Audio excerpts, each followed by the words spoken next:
how many people here have been to an electric powwow? Okay, that's funny because, yeah. I mean, electric powwow was big, but as we were talking about earlier with Guillaume, A Tribe Called Red has always been bigger than their music, bigger than their party. Because we know... Yeah, here's the thing about the artists, is that like we did it in Ottawa, so you've seen us grow like with that party, right? So we don't really have to talk about that. You've been there since the beginning, like you know, Korean parties and Jamaican parties and these sort of like culturally specific parties, and there wasn't anything representing the First Nations people. So we just wanted to throw a party, and that was it. That's exactly where it started, and that's exactly, it's not where it ended, but that was how simple the idea was to create a space for Indigenous people within Ottawa.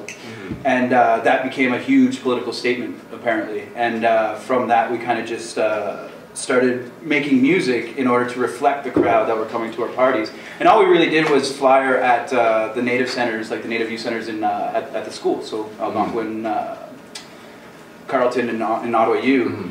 And it ended up being this huge, like, overwhelming success. And again, it was creating the space that wasn't there, this safe space for Indigenous people, where they felt that a lot of them were coming from schools, and they were from rural, isolated, like, reserves in northern Ontario and Quebec.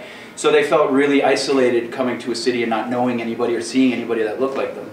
And in creating the space, we kind of took on this responsibility to keep creating the space every month for these people that felt comfortable. So during the Summer Olympics, I believe it was, CBC had this contest or whatever, and you voted for the track that represented Canada in the Olympics the most, or the athletes or whatever. And our song won.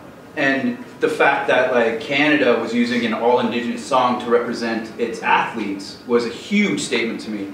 And I got a call from a BC CBC radio personality, I forget her name, and she brought up the fact that she never heard powwow before. She was like, "This is incredible, like I never heard this style of music before." I'm like, "You're Canadian, you never heard like powwow music before." And that's when I realized that we're creating a bigger conversation than just like a music sort of thing.